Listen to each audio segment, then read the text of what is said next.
Before the story begins, take just 2 seconds to help this channel grow. If you love emotional Afro-Korean romance stories filled with shocking betrayals, unforgettable plot twists, and happy endings that leave you smiling, make sure you subscribe, like this video, and tell us in the comments where you're watching from.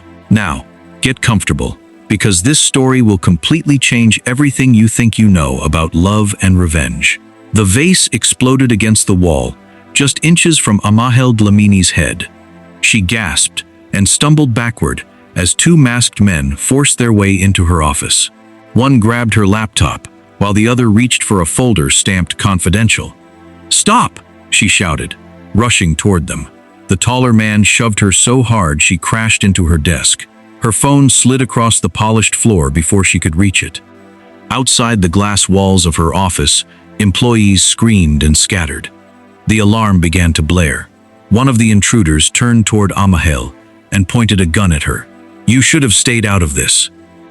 Before he could pull the trigger, a fire extinguisher slammed into his shoulder. The weapon flew across the room. A man in a black suit launched himself at the second attacker with frightening speed. Within seconds, both intruders were on the floor, unconscious. Amahle stared at the stranger.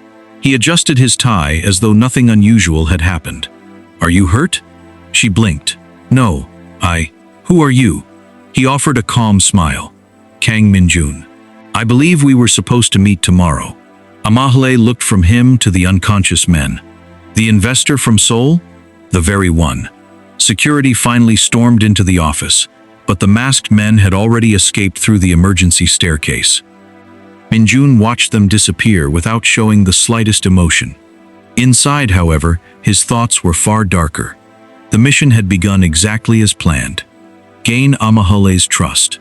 Stay close to her. Destroy everything she loved. Thousands of miles away in Seoul, Chairman Kang sat in silence, watching the security footage sent directly to his phone. His son had played his role perfectly. "Excellent," the chairman muttered. "They'll never suspect him." 3 weeks earlier, rain poured across the city of Seoul as Min-Joon stood before the enormous window of his family's headquarters.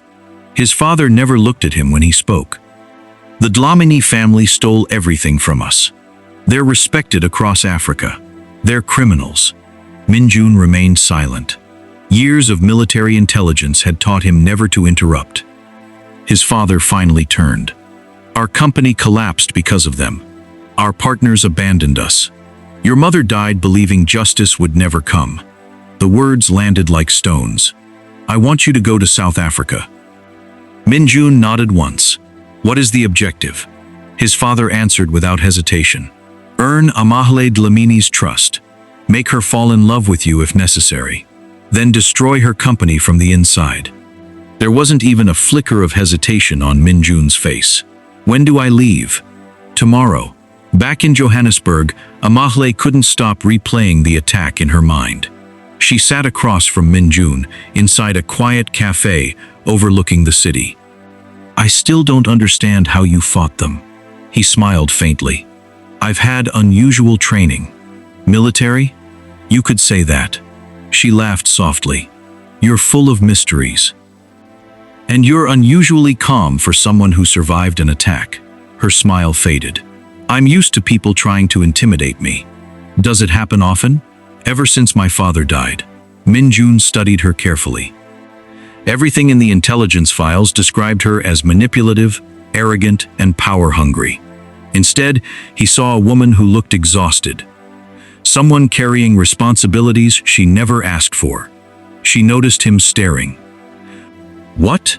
You don't seem like the person everyone warned me about." She chuckled. "That's funny. People warned me about rich investors from Seoul. And what did they say?" "They smile while calculating profits." He almost smiled. "They're not entirely wrong." For the first time since arriving in South Africa, Min-Joon forgot he was acting. Only for a second. Then his phone vibrated. One message. "Has she trusted you yet?" His father's name appeared beneath it. Min-Joon slipped the phone back into his pocket without replying. Amahle leaned forward. "You looked worried." "Business?" It can wait. It rarely does.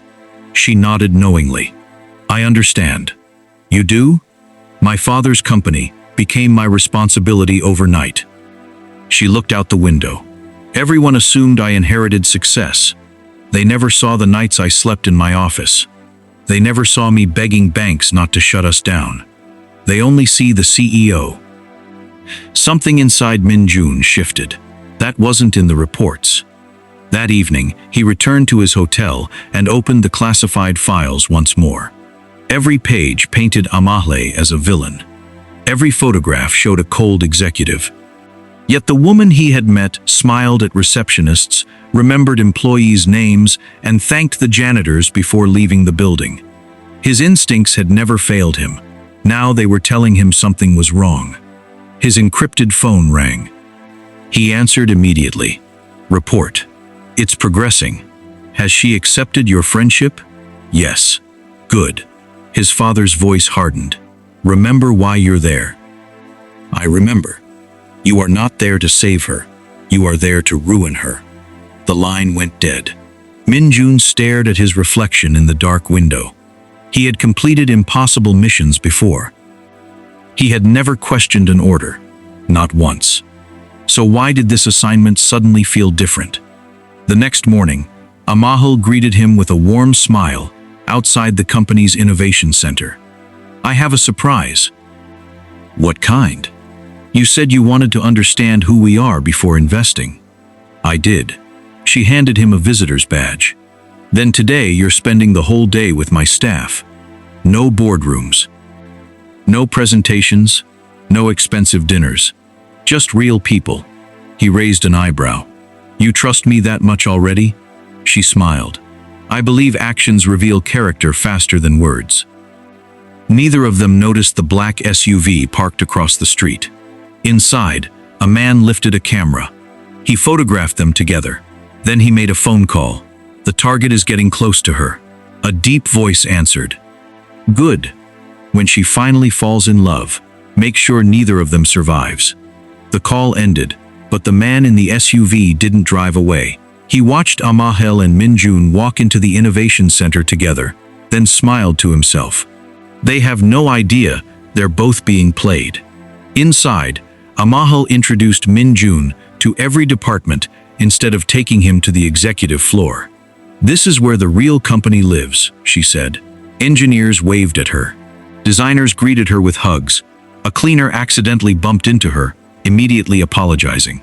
Amahle simply laughed. It's okay, Mama Grace. Are you feeling better after your surgery? The elderly woman smiled with watery eyes. Much better, thanks to you. Min-Joon frowned. You know everyone here? I try to. As they continued walking, an employee whispered to another. She's been paying hospital bills for staff without telling anyone. Min-Joon pretended not to hear.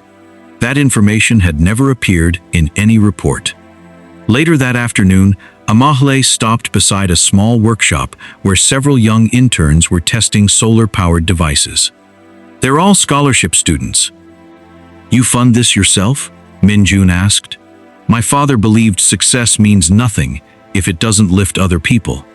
And you agree? I live by it. Her answer lingered in his mind, long after they left. That evening, Min-Joon sat alone in his hotel room reviewing encrypted files. The evidence against the Dlamini family was extensive. Bank transfers, corporate emails, witness statements. Everything pointed to one conclusion, yet none of it matched the woman he had spent the day with.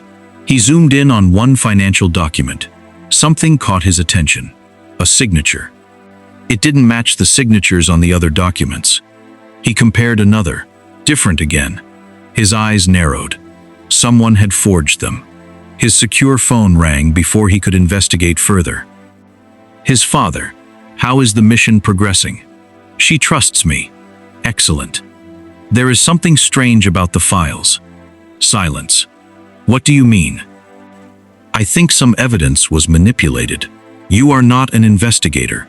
I'm telling you what I found. His father's voice turned cold. You are becoming distracted. I'm becoming careful.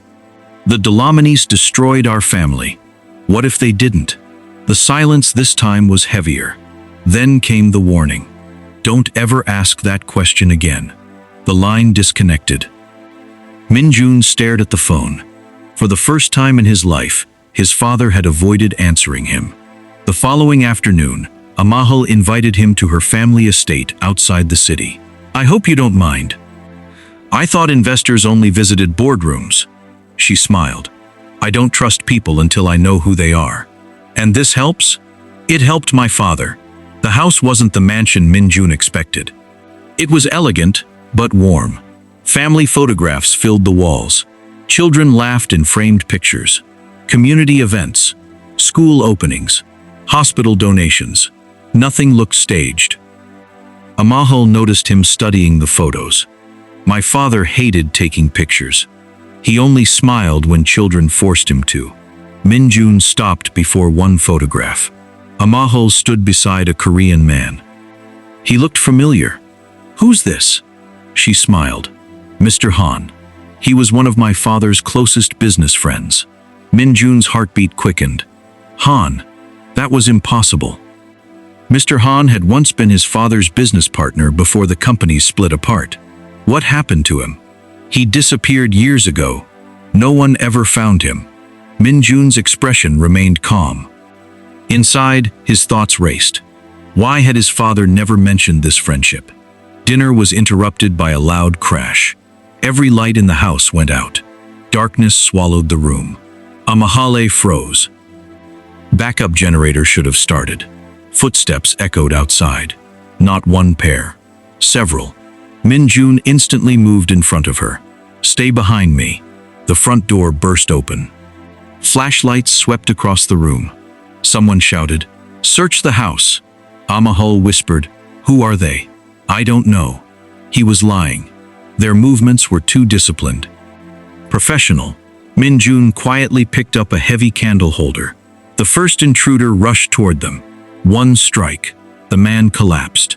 Another attacker charged. Min-Joon twisted sideways and knocked him into a table. Glass shattered everywhere. Amahle stared in disbelief. "You're definitely more than an investor." "No time." He grabbed her hand. "We have to move." They sprinted through the kitchen toward the back garden. Bullets shattered the windows behind them. Amahle gasped. "They're shooting." "Keep running." They reached her SUV. She searched frantically for the keys. "My bag." Min-Joon pulled a small knife from inside his jacket and smashed the driver's window. "We're improvising." Within seconds, he unlocked the door from the inside. The engine roared to life. As they sped away, another black vehicle began chasing them. Amahle looked into the mirror. "They're following us." "I know. You sound unusually calm." "I've been in worse situations." She turned toward him. "Who are you?" He didn't answer. Instead, he accelerated. The chase tore through empty roads. The attackers gained on them. One vehicle swerved beside the SUV. A masked man pointed a handgun through the window. Amahle screamed. Min-Joon slammed the brakes. The attacker's vehicle shot past them before spinning out of control into a roadside barrier. He seized the opening and disappeared onto a narrow dirt road. Minutes later, silence returned. The chase was over. Amahle's hands trembled uncontrollably. "I almost died." "You didn't." "Because of you." She looked at him for a long moment. "You've saved my life twice." He looked away. "I was nearby both times." "No." She shook her head.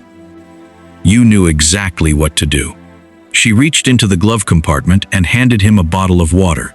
"You don't have to tell me everything tonight. But one day, I hope you'll trust me enough to tell me the truth." Her words struck deeper than she realized, because she had just offered him something he didn't deserve: trust. Far away in Seoul, Chairman Kang watched the failed attack report arrive on his desk. His face darkened. He protected her again. The executive standing beside him lowered his head. "Should we abort the mission?" Chairman Kang slowly stood. "No. If my son refuses to destroy her." His eyes turned icy. "I'll make sure he watches her lose everything with his own eyes." Min-Joon barely slept that night. Every mission he'd ever completed had been built on certainty. There was always a clear enemy, a clear objective, and no room for emotion. This mission had become something else entirely. Before sunrise, he received another encrypted message. The final phase begins in 48 hours. Gain access to the company's central server. Once the files are copied, the company will collapse. Leave immediately afterward. He read the message 3 times before deleting it. For the first time in his career, he had no intention of following orders. Later that morning, Amahle found him standing alone on the balcony of the company's headquarters. "You look like someone carrying the weight of the world." He forced a smile, maybe just a difficult decision. She handed him a cup of coffee. "My father used to say difficult decisions reveal who we really are." And was he always right? Almost. They stood in comfortable silence until Amahle finally spoke again. "I never thanked you." "You already did." "No, not properly." She looked directly into his eyes. "If you hadn't been there that night, I wouldn't be alive. You don't know that." "I do." Her voice softened. "I don't know why, but I feel safe when you're around." Those words tightened something inside his chest. She had trusted the one man who had entered her life, intending to destroy it. Before he could answer, Amahle's assistant rushed onto the balcony. "Mahle's, we've got a problem." Minutes later, the executive boardroom erupted into chaos. Several investors had withdrawn from the company overnight. 3 major contracts had been canceled. News channels were reporting that Dlamini Technologies was under investigation for financial fraud. Amahle stared at the television in disbelief. "This isn't possible." One board member slammed his hand on the table. "Our stock is crashing." Another looked directly at Amahle. Someone leaked confidential documents. Every eye slowly turned toward Min-Joon. The room fell silent. One executive narrowed his eyes. "He arrived only weeks ago." Another added, "Every attack started after he appeared." Amahle immediately stood. "Enough." No one spoke. "I invited him here. I trust him." The room remained tense. After the meeting ended, Min-Joon followed Amahle into her office. "You shouldn't have defended me." She looked almost offended. "Why wouldn't I?" "Because they have reasons to doubt me. And I have reasons to believe you." She folded her arms. "Tell me honestly, did you leak those files?" Min-Joon met her gaze. "No." She nodded once. "Then that's enough for me." He couldn't remember the last time someone had believed him without demanding proof. His phone vibrated. One sentence. "Finish the mission today." Instead of replying, he switched the phone off. That evening, Min-Joon secretly entered the company's server room. He inserted an encrypted drive into the system. The download began. 10%, 20%, 30%. His father's plan was unfolding exactly as expected. Then he stopped the transfer. Instead of stealing the files, he copied the company's security logs. If someone had been manipulating evidence, the servers would reveal it. Minutes later, his eyes widened. There it was. An administrator account had been remotely accessing both Kang Group's financial records years ago and Dlamini Technologies' servers today.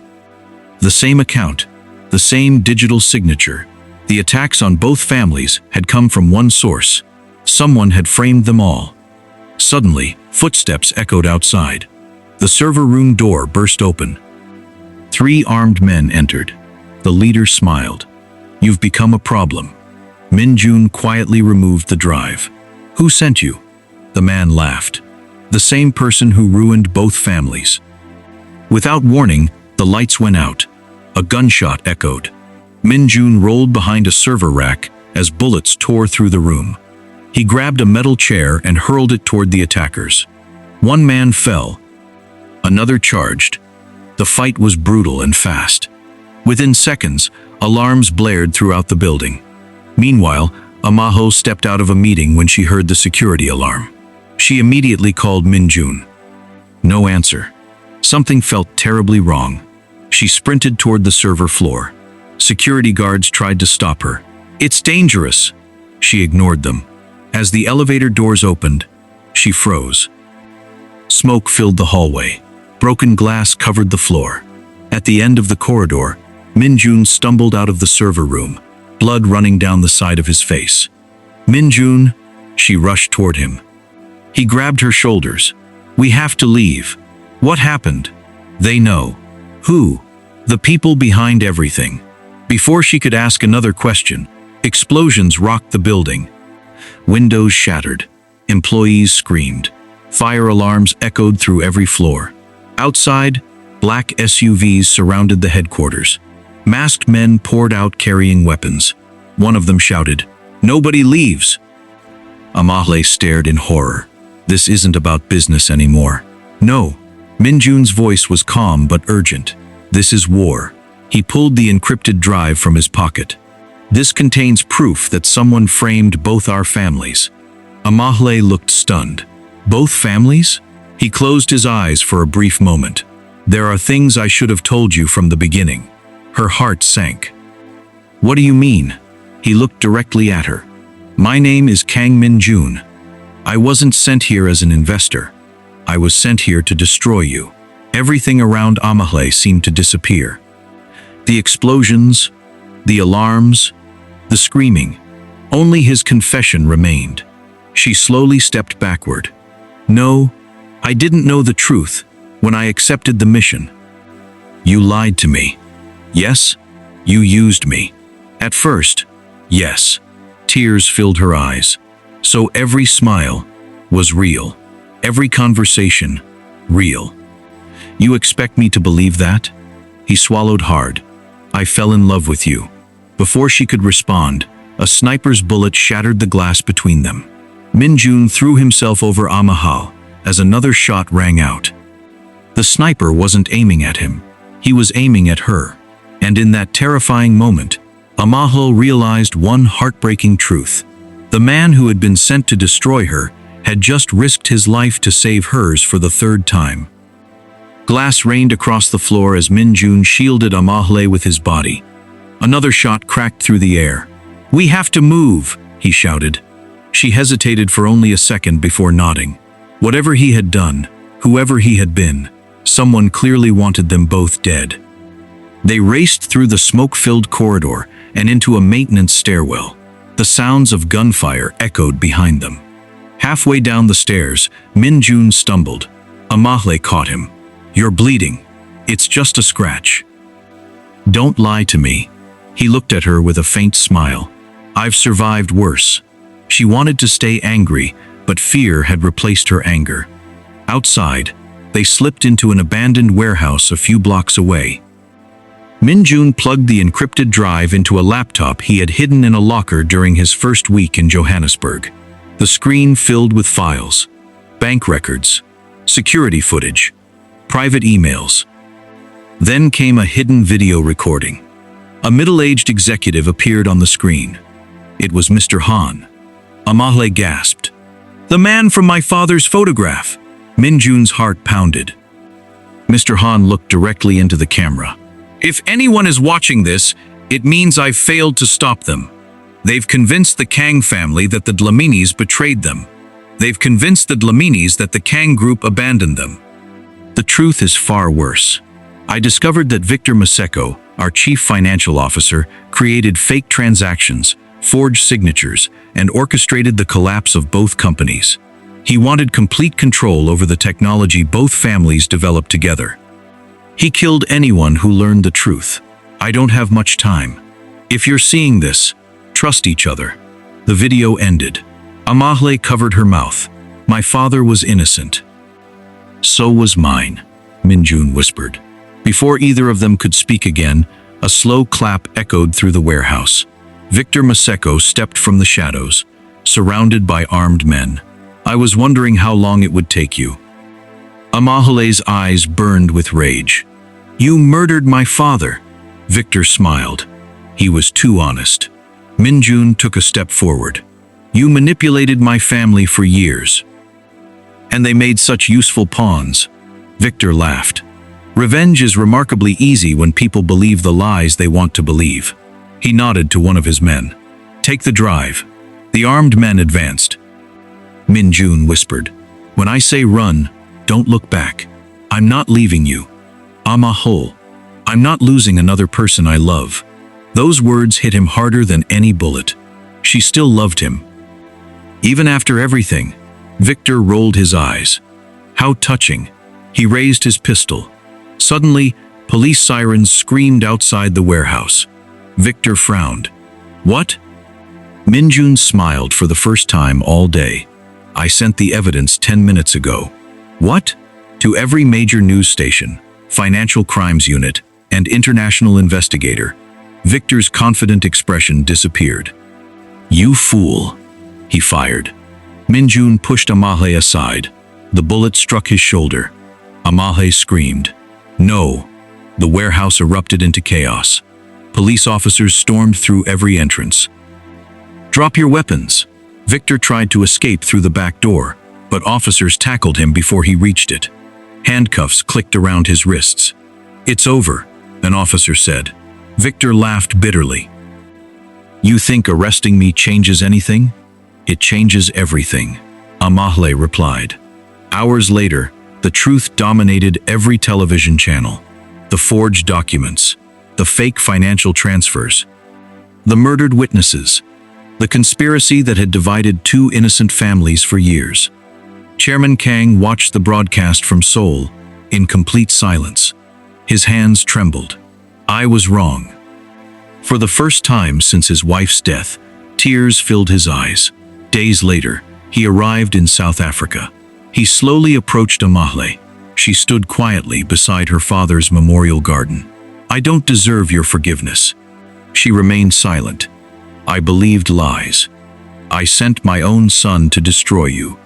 My hatred blinded me. Amahle looked at the elderly man. My father always said forgiveness doesn't erase the past. It gives the future a chance. Chairman Kang lowered his head. I'm sorry. She gently nodded. So am I. Nearby, Min-Joon watched with relief. Weeks passed. The criminal charges against Dlamini Technologies were dropped. The Kang Group publicly admitted its mistakes. Together, the two companies announced a new partnership dedicated to developing affordable technology for schools and hospitals across Africa and Asia.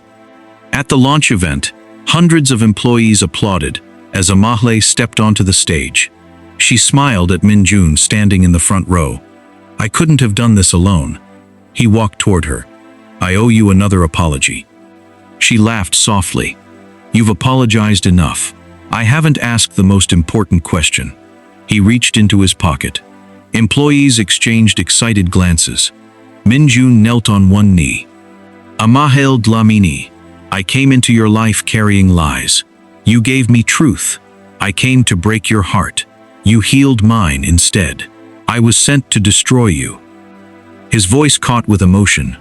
But falling in love with you was the only mission I never wanted to fail. He opened the small velvet box. Will you marry me? Amahle's eyes filled with tears. She didn't answer immediately. Instead, she helped him to his feet. Then she wrapped her arms around him. Yes, the crowd erupted into cheers. Camera flashes lit up the stage. Chairman Kang wiped away another tear as he watched the woman he once blamed become the daughter he never expected to gain. Months later, beneath blooming cherry blossoms and vibrant African jacaranda trees, family and friends gathered to celebrate their wedding. Two cultures, two families, one new beginning. As they walked hand in hand, Amahle smiled. So, was this the ending you expected when you first met me? Min-Joon laughed. Not even close. I thought my mission was to destroy your future. She squeezed his hand. And instead, you became my future. They kissed as applause echoed around them, proving that love had accomplished what revenge never could. If this story touched your heart, don't forget to like this video, subscribe to the channel for more unforgettable Afro-Korean love stories, and leave a comment telling us your favorite moment. Until the next story, thank you for watching, and remember, sometimes the greatest love begins with the biggest misunderstanding.